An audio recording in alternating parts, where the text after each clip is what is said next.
की जंग वो नहीं जीत पाएगा। इसी वजह से अमेरिका पश्चिम एशिया से अपना बुरिया बिस्तर समेट रहा है। ये रिपोर्ट देखिए।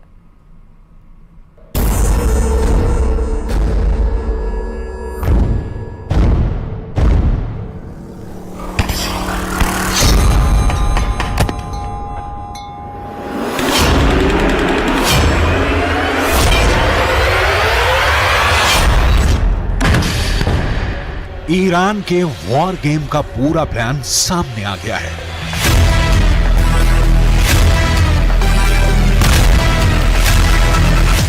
युद्ध के 70 दिन बाद पता चल गया है कि खुद ईरान ने इजरायल और अमेरिका के खिलाफ अपनी रणनीति से पर्दा उठाया है। ईरान ने बता दिया है कि उसका अगला वार क्या होगा, कहां होगा और कब होगा। ईरान ये तो पहले ही कह चुका है कि पश्चिम एशिया में बहुत बड़ा धमाका होने वाला है। ऐसा धमाका जो कयामत ला देगा, जो सब कुछ मिट्टी में मिला देगा, जिसे ना इजरायल रोक पाएगा ना अमेरिका।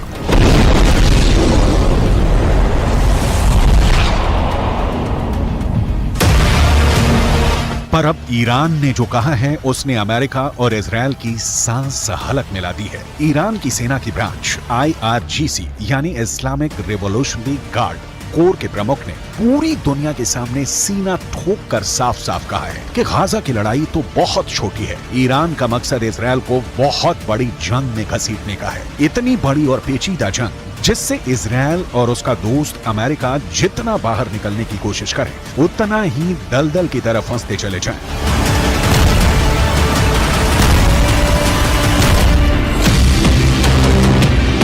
ईरान के इस वॉर गेम में तो गाजा बस एक शुरुआती पॉइंट है। ईरान की साजिशों का जाल गाजा से शुरू होकर इजरायल के पड़ोसी देशों लेबनान, सीरिया, इराक और इजरायल के दक्षिण में मीलों दूर बसे यमन तक फैला हुआ है। ईरान गाजा में तो हमास के पीछे खड़ा ही है। वो लेबनान में चरमपंथी संगठन हिजबुल्लाह से भी इजरायल पर हमला करवा रहा है और इजरायल के दूसरे पड़ोसी देश सीरिया में तो खुद ईरान मौजूद है। उसने वहां से इजरायल को घेर रखा है। सीरिया और इजरायल के बीच भी आए दिन हवाई हमलों की खबरें आ रही हैं और कुछ वक्त पहले इस लड़ाई में ताजा एंट्री हुई है यमन के हूथी विद्रोहियों की।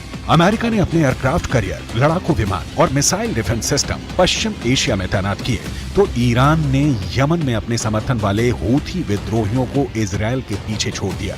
हूथी विद्रोही फिलिस्तीनियों का साथ देने के नाम पर इजरायल पर मिसाइल छोड़े जा रहे हैं। हूथी विद्रोहियों ने तो यमन के बगल में मौजूद लाल सागर को भी जंग का अखाड़ा बना दिया है। वो वहां से गुजरने वाले हर जहाज पर हमले कर रहे हैं।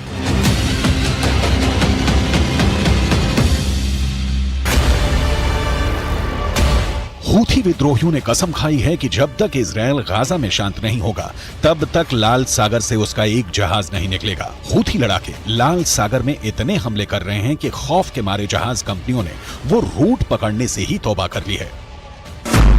इस वजह से एशिया से यूरोप और यूरोप से एशिया जाने वाले पानी के जहाजों को पूरे के पूरे अफ्रीकी महाद्वीप का लंबा चौड़ा चक्कर लगाना पड़ रहा है, जिससे सफर महंगा हो रहा है और पूरी दुनिया पर उसका असर पड़ने लगा है।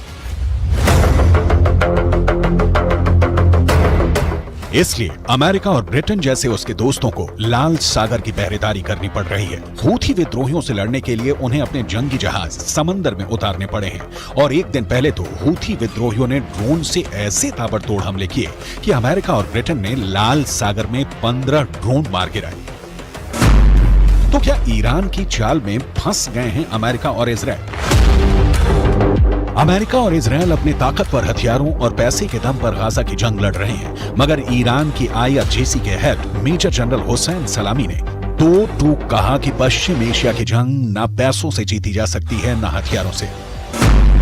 उन्होंने अमेरिका पर बेहद तीखा वार किया और पूछा कि क्या अफगानिस्तान पर कब्जा अमेरिका को जीत दिला पाएगा? क्या अमेरिका इराक में टिक पाएगा?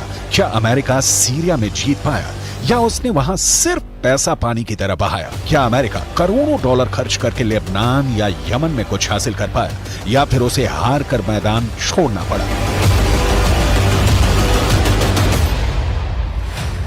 ईरान के मेजर जनरल ने अमेरिका पर जो सवाल उठाए वो अहम है अफगानिस्तान उसका सबसे ताजा उदाहरण है। अमेरिका ने वहां 20 साल तक अपनी सबसे लंबी जंग लड़ी, मगर 2 दशकों में भी वो वहां से तालिबान का सफाया नहीं कर पाया। तो क्या ईरान अमेरिका की अफगानिस्तान वाली गलती को उसके और इजराइल के खिलाफ अपना हथियार बनाना चाहता है? क्या गाजा को इजराइल के लिए अफगानिस्तान बना देगा ईरान?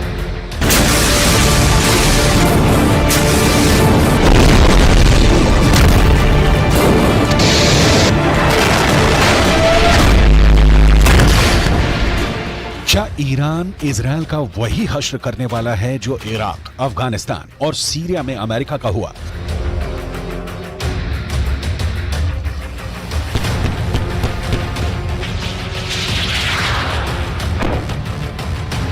ये सवाल इसलिए क्योंकि जिस दूसरे विश्व युद्ध के बाद अमेरिका सुपर पावर बनकर उभरा, उसके बाद वो मुश्किल से ही कोई अहम जंग जीता है। अमेरिका के साथ मुश्किल ये है कि वो एक साथ दुनिया के अलग अलग कोनों में कई मोर्चों पर लड़ रहा है। और जयपुर से बड़ी खबर आपको बता दें, जेजेएम यानी कि जल जीवन मिशन में भ्रष्टाचार का महा बड़ा खुलासा हुआ है। एनजेजेएम की रिपोर्ट में बड़े भ्रष्टाचार का खुलासा हुआ है। एनजेजेएम की टीम ने की थी मामले की जांच। रिपोर्ट में भ्रष्टाचार और अनियमितताओं से पर्दाफाश हुआ है। बेहद घटिया गुणवत्ता सामग्री लगाए जाने का खुलासा हुआ। केंद्र की थर्ड पार्टी इंस्पेक्शंस के निर्देशों की धज्जियां उड़ी हैं। बड़ी खबर आपको बता रहे, इस बीच में जयपुर से बड़ी खबर, जेजेएम में महाभ्रष्टाचार का बड़ा खुलासा किया गया है। साफ हो गया कि घटिया सामग्री का सामान इस्तेमाल किया गया था। घटिया सामग्री के पाइप, जंक लगे हुए पाइप का इस्तेमाल किया गया था। लगातार जो जेजेएम के कार्यों में कई चौंकाने वाले खुलासे प्लानिंग और डिजाइनिंग की सामने आई हैं। डीपीआर में भी भ्रष्टाचार, घटिया क्वालिटी के लगाए गए प्लास्टिक पाइप, बिना लैब टेस्ट के ही ये घटिया पाइप लगाए गए। ठेकेदारों को रंगीन बिलों का नियम के खिलाफ भुगतान किया गया है। जांच रिपोर्टों में भारी अनियमितताओं का एक बड़ा खुलासा हुआ है। एनजेजेएम की टीमों ने पेश की है जेजेएम के कामकाज की रिपोर्ट। और इस खबर पर हमारे संवाददाता राकेश जुड़े हैं। राकेश, आखिरकार खुलासा हो ही गया। जेजेएम के कार्यों में कई ऐसे अहम खुलासे हुए हैं।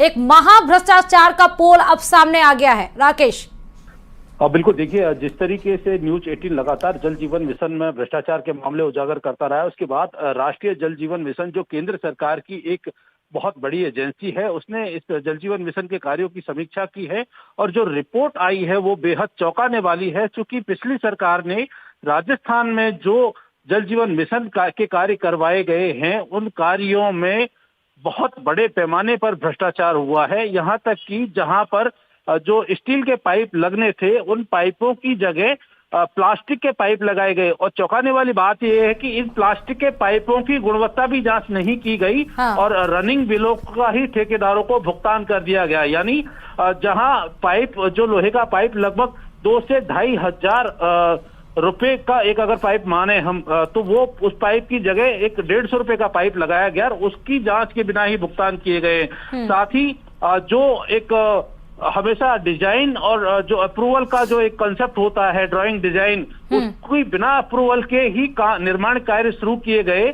यानी जो नींव रखी गई जल जीवन मिशन के कार्यों की, उनमें भी भ्रष्टाचार सामने आया है। जल जीवन मिशन के कार्यों के लिए एनजेजेएम की टीम ने राजस्थान के कई जिलों का दौरा किया। उन तमाम जिलों में जब जांच की गई तो ये सामने आया कि इस भ्रष्टाचार में सिर्फ ठेकेदारी शामिल नहीं थे, बल्कि जलदाय विभाग के उच्च अधिकारी भी शामिल थे। क्योंकि जिस तरीके से भुगतान किया गया है कार्यों का, वहां पर थर्ड पार्टी इंस्पेक्शन के दिशा निर्देश जो है केंद्रीय जल शक्ति मंत्रालय ने जारी किए थे और थर्ड पार्टी इंस्पेक्शन के बाद ही इन बिलों का भुगतान होना था। लेकिन यहाँ राजस्थान में जो निर्माण कार्य हुए हैं, उनकी जांच के लिए थर्ड पार्टी के लिए मैन पावर ही नहीं था। यानी बिना कार्यों की गुणवत्ता, बिना निर्माण सामग्री की गुणवत्ता की जांच के ही जो अधिकारियों ने ठेकेदारों को बिलों का भुगतान किया है। इसमें सबसे बड़ी बात यह है कि जिन फर्मों को ब्लैकलिस्ट होना चाहिए था, एनजेजेएम की टीम ने अपनी रिपोर्ट में लिखा है कि ऐसे ठेकेदारों के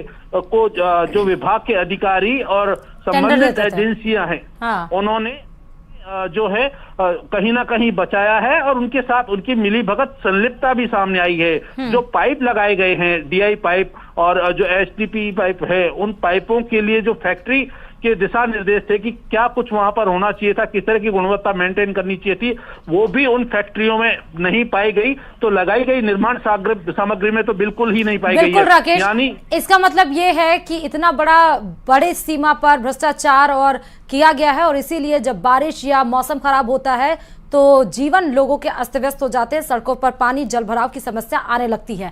बहुत बहुत शुक्रिया राकेश तमाम जानकारी देने के लिए इस खबर पर। तो जेजेएम में महाभ्रष्टाचार का महाखुलासा हुआ है। नेशनल यानी कि केंद्र जल जीवन मिशन ने